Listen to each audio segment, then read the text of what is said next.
បាទគ្រប់សួស្តីពុកម៉ែបងប្អូនទាំងអស់គ្នាឥឡូវយើងមកធ្វើការលាយចំណីសម្រាប់មាន់ទាជ្រូកពពែឬក៏កង្ងានអីបងប្អូនយើងមានប្រភេទជាស្បែកសៀងអានេះខ្ញុំទិញស្បែកសៀងជាមួយស្បែកដីលីងហើយមានពោតស្រូវត្រាំអឺកតក់ប្រភេទខ្យងនេះយើងកិនមាត់ហើយនៅស្លឹកកធុំថេកឬក៏ស្លឹកសាប៊ូមុនយើងសូនចំណីយើងធ្វើការផ្សំវាបញ្ចូលគ្នាលាយវាបញ្ចូលគ្នាឲ្យក្លាយជាល្បាយមួយមកសំល្មមហើយចំពោះសណើមវាវិញបងប្អូនសណើមវាយើងមកល្មមត្រឹម8 ទៅ 10% សណើមដើម្បីងាយស្រួលម៉ាស៊ីនសូនមកស្ងួតល្អហើយក្របតាន់ល្អទេបងប្អូនតោះឥឡូវយើងធ្វើការសូនចំណីទាំងអស់គ្នា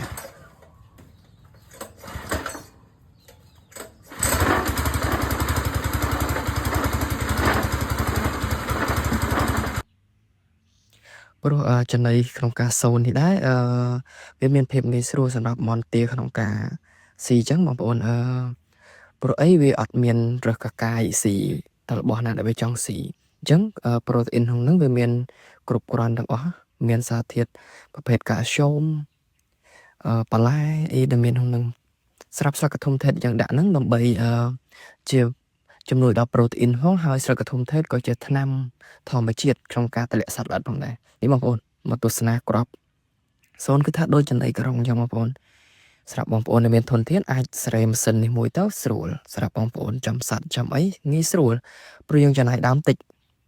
ដូចជាខែពោតឬក៏ស្រូវថោកចឹងយើងអាចទិញទុកសម្រាប់ក្នុងការសូនចំណីសัตว์ផងយើងបងប្អូន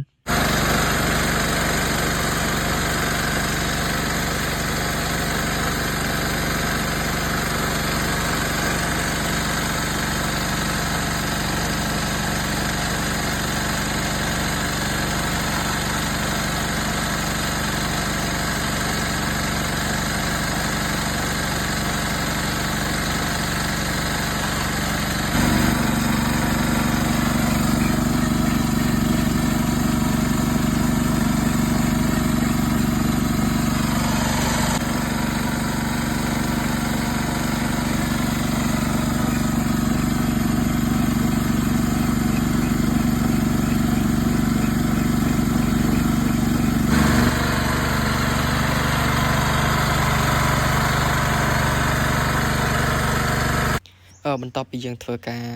សូនចំណីរួចរាល់មកយើងយកវាមកហាលដើម្បីឲ្យវាអស់ស្ងួតព្រោះអីយើងហាលវាឲ្យស្ងួតនេះដើម្បីទុកវាបានយូរចាស់ចន្លោះពីមួយសប្តាហ៍ទៅដល់មួយខែសម្រាប់ចំណីហាលស្ងួតវាមានភាពងាយស្រួលសម្រាប់យើងដល់ម៉ោងយើងគ្រាន់ដាក់វាស៊ីមិនបាក់ហត់ក្នុងការលាយចំណីទៀតទេអញ្ចឹងវីដេអូយើងមានតែប៉ុណ្្នឹងឯងបាទសូមអរគុណ